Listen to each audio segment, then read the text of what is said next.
द्वारा, मोदी सरकार द्वारा हरियाणा सरकार का 10 साल का रिपोर्ट कार्ड है। आप अंदाजा लगाइए, देश में सबसे ज्यादा बेरोजगारी हरियाणा में, देश में सबसे ज्यादा अपराध क्राइम हरियाणा में, यह भी भारत सरकार का आंकड़ा बता रहा है। देश में सबसे ज्यादा नशा फैल गया हरियाणा में। महंगाई, भ्रष्टाचार, और भ्रष्टाचार तो ऐसा खुला भ्रष्टाचार का खेल हरियाणा में चला। पिछले 5 साल से आपने देखा, ये जो डबल इंजन था, खट्टर दुष्यंत डबल इंजन, ये जो खट्टर दुष्यंत डबल इंजन था, ये डबल इंजन लूटने के लिए था। आपने अंदाजा लगाया, 5 साल सरकार चलाने के बाद लोकसभा चुनाव से 1 हफ्ते पहले समझौता टूटा कि नहीं टूटा समझौता? और समझौता टूटते ही अगले दिन दुष्यंत चौटाला ने कहा, बीजेपी के घोटालों के राज बताऊंगा। और उसके अगले दिन खट्टर साहब ने कहा, दुष्यंत चौटाला के घोटालों की जांच कराऊंगा। 5 साल मिलकर लूट गए, काम कुछ किया नहीं हरियाणा में। हरियाणा को बदहाली के रास्ते पे लेके गए, और जनता को नजरअंदाज करने वाली ऐसी सरकार हमने नहीं देखी। हर वर्ग को नजरअंदाज करने किया, गरीब की सारी स्कीम्स बंद कर दी, 100 गज के प्लॉट की, मकान की,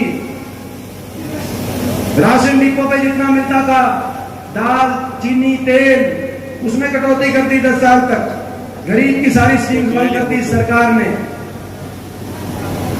किसान के साथ क्या अत्याचार हुआ वो आपने देखा। 750 किसानों की जान की कुर्बानी लेने वाली, 1 साल तक किसानों को धरनों पे बिठाने वाली, सड़कों पर किसानों पे अत्याचार ढाने वाली ये सरकार साबित हुई।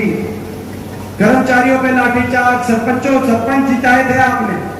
सरपंच भी बड़े आत्मविश्वास से, बड़े कॉन्फिडेंस से जीत कर, बड़े तैयार होकर, नहा धोकर चंडीगढ़ पहुंचे थे सिंगर के, कि भाई सरकार से जाके अपनी बात करेंगे, सरकार सुनेगी कि हम भी छोटी सरकार है। लेकिन सरपंचों पे भी लाठियां बरसाई। कोई ऐसा वर्ग नहीं जो सड़कों पे ना आया हो, और कोई ऐसा वर्ग नहीं जिसपे अत्याचार ना किया गया इस सरकार द्वारा। दिल्ली की सड़कों पर हमारी बेटियों ने जब अपने इज्जत के लिए न्याय मांगा, तो दिल्ली की सड़कों पर हमारी खिलाड़ी बेटियों को, पहलवान बेटियों को घसीटवाने का काम किया गया। जब यहाँ पर बड़ा धरना लगा, बड़ा आंदोलन हुआ ही रेजिमेंट की मांग को लेकर, तो इस खट्टर सरकार ने उन पर भी पुलिस का बल प्रयोग करके उस आवाज को भी दबाने का काम किया। आपने देखा, कोई ऐसा वर्ग नहीं जिस वर्ग को सड़क पर ना लाई हुई ये सरकार, और कोई ऐसा वर्ग नहीं जिसके हितों को नजरअंदाज करके ना चली हुई ये सरकार। लोगों को उलझा दिया, किसी को प्रॉपर्टी आईडी में उलझा दिया, फैमिली आईडी में उलझा दिया, पोर्टल में उलझा दिया, पोर्टल और आईडी और अब कागजों में लोगों को उलझा दिया। अधिकारियों के चक्कर काटो, अपने कागज ठीक कराओ, लोग उसमें उलझ गए। और नौजवानों को उलझा दिया कच्ची नौकरी में और सीटी में। बीजेपी पक्की नौकरी खा गई कि नहीं खा गई, मैं आपसे पूछना चाहता हूं। पक्की नौकरियां खा गई बीजेपी।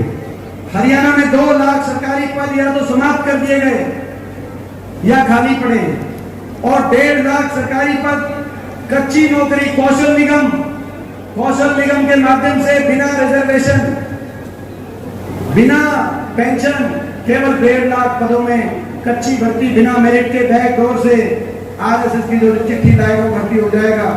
कौशल निगम में कच्ची नौकरी, कितना शोषण नौजवानों का हुआ हरियाणा में, अंदाजा आप लगा सकते हो। पिछले 5 साल तो कोई बड़ी लिस्ट आई नहीं। भर्ती घोटाला में भर्ती घोटाला, एचपीएससी के दफ्तर में 1.5 करोड़ रुपए की बरामदगी। आप अंदाजा लगाओ कितना खुला खेल। अनिल नागर जो सचिव एचपीएससी के, जो मुख्यमंत्री खट्टर साहब ने जिनको सचिव बनाया था, उनके दफ्तर में 1.5 करोड़ रुपए की बरामदगी।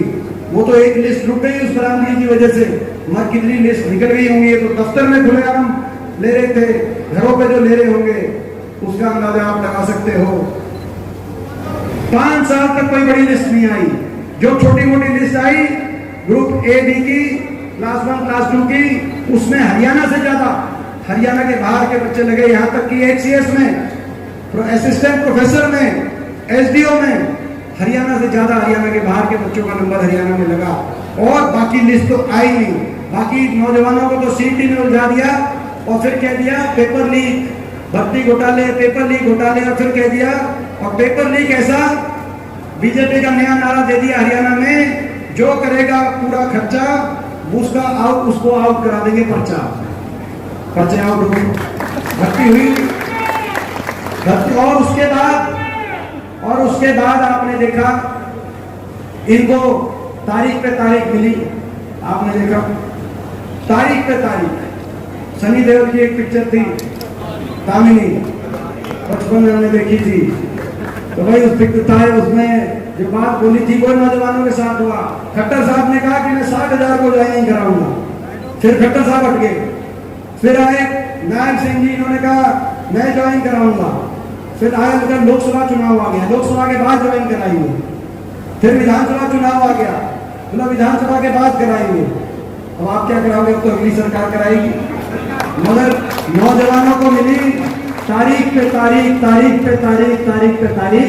कांग्रेस की सरकार बनते ही कि 2 लाख सरकारी पद जो खाली पड़े या जो समाप्त कर दिए गए, इनकी पक्की भर्ती पूरी तरह से मेरिट पर और समयबद्ध रूप से नौजवानों को मिलेगी। ज्वाइनिंग पे ज्वाइनिंग, ज्वाइनिंग पे ज्वाइनिंग, ज्वाइनिंग, ताकि हमारे नौजवानों को अवसर मिले, ताकि हरियाणा में अपने अच्छे भविष्य की तरफ कदम बढ़ाने का नौजवानों को अवसर मिले। और एमएसपी की गारंटी किसान को, कर्मचारी गोल्ड पेंशन स्कीम, महिलाओं को रसोई पेंशन 2,000 रुपए की रसोई पेंशन महिलाओं के 18 से 60 साल तक की महिलाओं को, जो कांग्रेस की बाकी सरकारों ने जैसे कि हरियाणा में नहीं करती। और बड़े बुजुर्गों को देश में सर्वाधिक 6,000 बुढ़ापा पेंशन बड़े बुजुर्गों का दिलाने में कांग्रेस पार्टी काम करेगी। ये और पहली कैबिनेट मीटिंग में प्रस्ताव कर केंद्र सरकार से लड़ भी जाएंगे कि अग्निवीर भर्ती वापस लो, फौज की पक्की भर्ती दोबारा से शुरू